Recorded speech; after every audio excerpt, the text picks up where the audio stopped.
Hey, what's going on, everyone? This is your guy over at the channel I Am Toys once again. So this is going to be another custom review. This is going to be Rorschach, obviously from Watchmen. You know who this character is. Whether if you recognize or remember the film that was done by Zack Snyder, or if you were a fan of the comic book that came out in '89, I believe, '88 or '89. So, you know, make sure you hit the 4K option in the YouTube setting, so you do get this in all its resolution.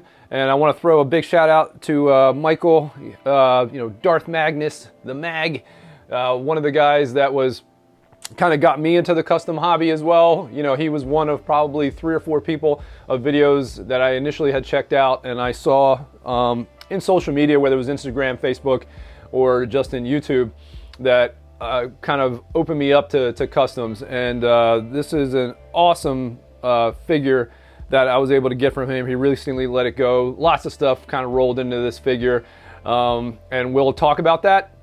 And like always, I'm gonna have him kind of pan around, and hopefully he doesn't fall down while this happens. But definitely gonna go through the comic book and talk about. There's lots of stuff, you know, to chat about here as far as the character. Really dynamic dude.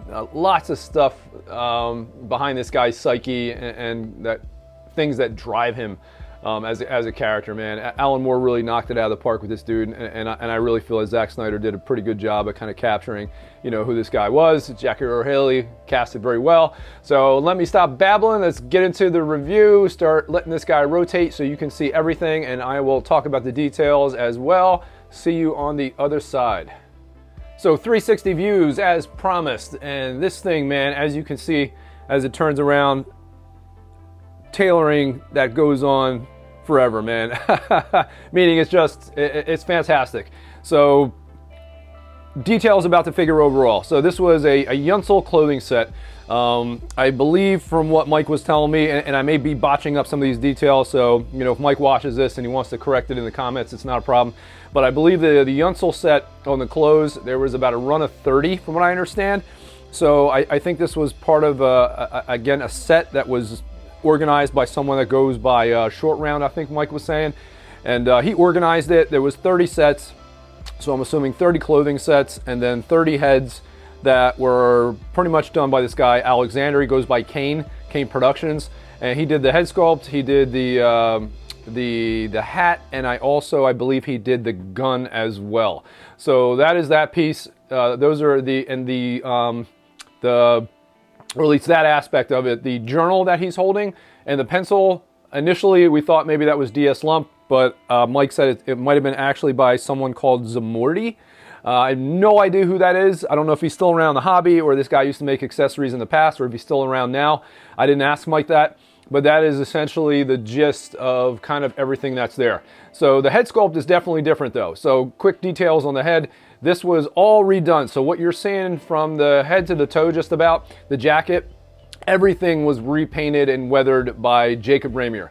And those of you in the hobby know who this guy is. He's got a page on Facebook, he's on Instagram, talented dude. He does some, I think, freelance work as well. I think he's done some stuff for QMX. I don't know if he's actually working for any companies right now, but the dude did a fantastic job. If you go to his page and you check him out, he's got all kinds of commissions and custom stuff that he's done. So check it out. But overall, you know, the original clothing set did not look like this. He weathered the whole thing. I think even maybe I don't know what the actual clothing set looked like. I don't have any cross-reference pics, but if I do, hopefully I'm throwing them up if I was able to search it and find it. So I'm assuming the jacket, you know, is going to obviously look different from the original. It's more weathered. It's painted over, I think, to some extent as well. I could be wrong, but there's a raindrop effect also added by Jacob on the hat. We'll get into that and we'll show you that. There's also, it's on the jacket itself. The head sculpt is repainted, and Mike actually did something a little interesting to really, again, kind of make this a interesting kind of one-of-one. He had a specific paint application applied to the face as far as the scheme, and I'll show you the reference on that and why. So again, it's even a one-of-one head sculpt now because of that, and I don't think Jacob has done any others like this from what Mike was saying. I don't think he's repainted any other heads. And even if he did, I don't think it was like this one. And I don't think he's ever done another redo of the Yunsel set like this. So this is a unique one-of-one, guys. So overall, that's what the people that are behind this figure. And I don't think I'm leaving anybody out. Hopefully not. So let's get into the actual panning of the figure and talk about the details in the film, man, and why this character is so damn dynamic. So as usual, here's the whiteout shot first, and then we're going to go in on this guy. And I'm going to try not to fall down as I'm going in on him. So some of you might be looking at this figure and wondering, yo, is this the actual the figure by Alessio Salvatore? I'm probably totally butchering his name. But I think they go by Savage Custom Studio or something like that. Savage Boy Custom Studio. Again, if I'm wrong, I'm sorry, I'm botching it. But they do have a run that they are doing, and anyone on that run is going to be happy with that figure. It looks great. But comparison-wise, like, I'm going to throw up some shots here just so you guys see. I think the hat is generally pretty the same. You know, the scarves are both equal, you know, quality as well. But I have to say that the collar on this, I think the jacket, I think Yunsel gets I think the points for more accuracy, I guess. I think those are the differences. The jacket on the Savage Boy one is great. I mean, like I said, no one is, you're not getting a subpar product at all. This is not a bash, you know, in any way, you know, and every artist has their interpretation, and that's fine because it's a custom piece. But this is, I do prefer this one. I think the clothes form fit better because I think the jacket in the film is not as baggy. The collar sits where it should. I think the one on Alessio sits a little higher. And again, it's just based on interpretation, and who knows, in the film probably did have scenes that look like that, but I do find that I prefer this one better, just a little more refined, and in my eyes, I think just more accurate. And but like I said, both are fantastic, and I don't know how many pieces they're doing on that. It might be a run of 20 or 30, I'm not sure, but like I said, that's a badass set though. But I do prefer this one. I think that one also has a raindrop effect too, and I'm going to zoom in on the hat so you guys can kind of see that. Waiting for it. There we go. You see those little raindrop effects? That is sick, man. That is fantastic. And then again, all done by Jacob Ramier, man. Or Ramier. Hopefully I'm pronouncing it right. But yeah, you see those little raindrop effects. Can only imagine how tedious that is. And this is all weathered and redone by him, man. And I'll give you guys a better look at the accessories, you know. The journal actually does have some writing on it too. I don't know if you guys can see it, but it does have the accurate cover. And I think that is done by someone named Zamordi. I don't know who that is. But great presentation on this guy. And just some kind of quick notes about him, you know, as I pan this guy a little bit and show you, you know, his character is fantastic, man. I mean, well, you guys know what the hell I'm saying, man. But he's just a really dynamic character. You know, he inspired like some crazy freaking groups called the Cavalry, who were kind of like supposedly, or at least thought they were kind of following in his footsteps, and they really were not. But kind of insane stuff like that. And I think later on in the comics, like after his death, he also, someone else named Reggie Long, I think, took over his character. He was like the son of the psychologist or psychiatrist that was treating Walter Kovacs, which is his real name. And as you guys see on the boots, you know, awesome. Weathered by and painted over by Jacob as well. A little shout out to Stony Stans for that nice I Am Toys base. And like I said, shoes all touched up on, weathered, and raindrop effect applied. Just awesome sauce, man. But yeah, you know, so those who don't know, you know, he obviously died at the end. Reggie Long took over later on in the comics and kind of lost his shit a little bit. And just in general, freaking Rorschach has probably lost his shit as well. A little nuts too. And we'll kind of talk about that as well. I think I panned this guy enough, at least from this dynamic. So what I'm going to do is give you some undershots and talk a little bit more about this guy and what makes him so damn unique. So as promised, you know, some underneath shots while we continue our conversation about this guy. So, you know, basically Walter Kovacs, again, his real name, you know, this guy had a lot of trauma in his background leading up to who he became. You know, he was a kid, born, mom was a prostitute, basically. You know, Walter was abused physically, emotionally, sexually, you name it, dude. And you know, these things obviously impact you as you get older and shape you into who you are. You know what I mean? So, you know, people who know what I do for a living know why these characters really intrigue me, and why he was one of my probably my favorite character in the comic book and the movie. You know, he grows up, obviously smart dude. He ends up joining the Watchmen, and or not the Watchmen, but the Minutemen essentially is what they were actually called. And we'll continue actually this conversation with some overhead shots on the other side of this. Like I said, some overhead sides, but like I said, you know, he ended up joining the Minutemen, and initially, you know, people get this idea, you know, he's a brutal freaking, you know, monster, this dude. You know, combat skills, you name it, him and Night Owl were kind of like the, between both of them, kind of like Batman. You know, Rorschach was a great detective, Night Owl kind of had the vehicles and whatnot, and some of the technical know-how, and also some combat skills, obviously. But Rorschach had the investigative, you know, kind of prowess, and also the combat skills as well. But it was a specific case, though, you know, in the comic book, where he promises a family to find their daughter, and he goes to hunt this dude down. I forget his name, but he goes to hunt him down, breaks into the dude's house or wherever the hell he finds him, and finds out that the girl's already been murdered, essentially. And who knows, probably raped too. I mean, who knows? This guy was a nasty dude when Rorschach found him. And the dude basically killed her and then fed her to his dogs. And when you know, Rorschach figured that out, basically that was one of the things that kind of drove him to kind of losing his shit. And he basically poured gasoline or kerosene or whatever it was all over the dude and all over his house. And basically, I think he even like sawed him up. He like really lost his shit, dude. And then took a meat cleaver or a knife or something, and then took out the dogs too as well, man. Totally annihilated them.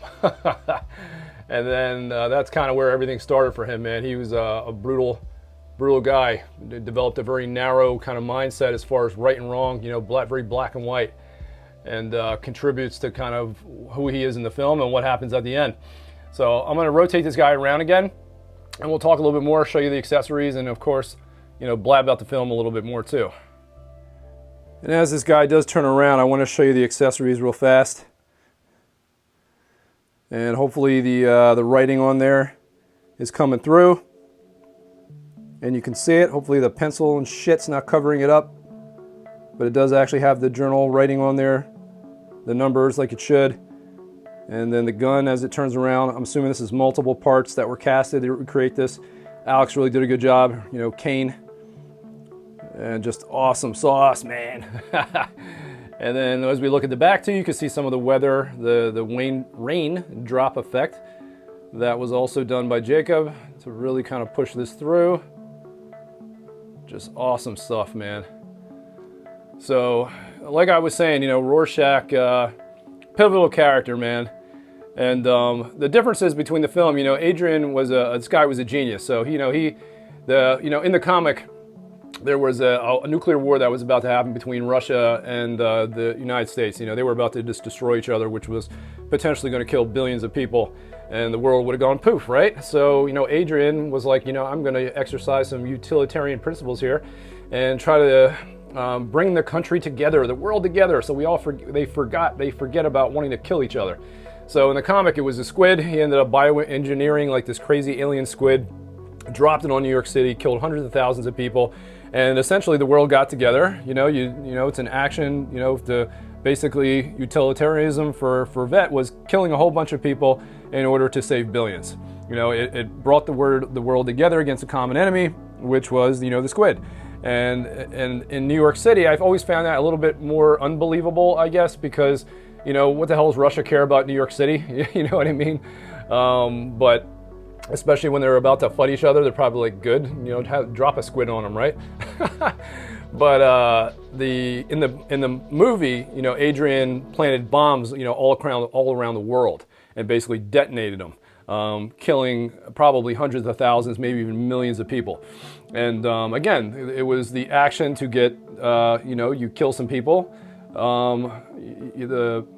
again, I don't know how to describe this in the right way. I'm not a freaking philosopher, but essentially an action to, he killed millions to save billions, basically. That is essentially what utilitarianism is. It's an action to get the greatest good for everyone, as opposed to the minority. I'm obviously not explaining that as good as I could be, but you kind of get it. So, by killing millions of people, that got everyone on board with each other to kind of support each other. The war ended, and he basically framed Dr. Manhattan. He engineered it so it would look like the bombs when they went off, it was his energy signature. So basically framing him. And Rorschach figures a lot of this stuff out. Him and Night Owl, they confront them at the end. And again, the way the Rorschach is and the person he is, right is right, evil is evil, wrong is wrong. And he wasn't going to have any part of it. And then Dr. Manhattan, being again kind of the logic guy, this guy is essentially the powers of God, basically. Understood, even he understood that what Vet did was absolutely insane, but it saved the world. And by saving the world, millions of people had to die, but it saved billions. And Rorschach wanted no part of it, so then Dr. Manhattan actually ended up killing him because Rorschach was going to out everybody and tell everybody what happened. And that ultimately does happen. If you guys are a fan of the TV show or whatnot, but that's a whole topic for another time. I'm not going to babble on about that. But it's just, he's an amazing character, man. And again, the trauma, his history shaped him into essentially who he was. And it was crazy to see him die at the end, because in the comic book, I think he does die in the comic, but Alan Moore was kind of questioning whether or not he wanted to kill him, and realized that, him dying with, I guess, some level of dignity was kind of what the character would want, essentially what his motivation would be in a way. And that's kind of him in a nutshell. But like I said, really dynamic character, just awesome movie as well. So I'm going to close out the video on the other side of this, and that's probably going to be it. Maybe talk about some quick other movie facts, but other than that, we are going to be done. So we're going to close out the video, guys. This is going to be the final curtain. So again, like I said, I really like the dynamic nature of this character. Again, his combination of trauma, his background, what Adrian Veidt was doing. There's no way that he was ever going to reconcile, killing millions to save billions. Evil was evil, wrong was wrong. It is what it is, and he was not going to stand for it. And he was killed because of it. It was a wild ending, man. Watchmen revolutionized comic books back then. It's one of the greatest single comic book runs that I've ever read, up there with Preacher, The Boys, the Sinestro Corps War. I would even throw somewhere up in there in the top 5. Just sagas, I guess. I don't think Watchmen is necessarily a saga per se, but it's an incredible crime / superhero, anti-superhero comic book. Really amazing stuff. And Veidt, Adrian was a genius. Again, for this guy, again, executing the action that would elicit the most good for the most people, basically. And that was killing millions to save billions. Again, just wild stuff, man. But anyway, like I said, really happy with this figure. Really cool one-on-one piece. Those people who are on the run of Savage Boy Custom Studio, again, hopefully I'm not butchering that name. You guys are going to be really happy with your set as well. Again, wasn't knocking that set. I just prefer mine, as far as some of the accuracy. And other than that, that's it. Please hit the like button, hit the dislike button, share these videos, watch them, subscribe if you like this content so you get the notifications. And other than that, guys, I am out. Deuces. What's good? It's your boy One coming at you once again.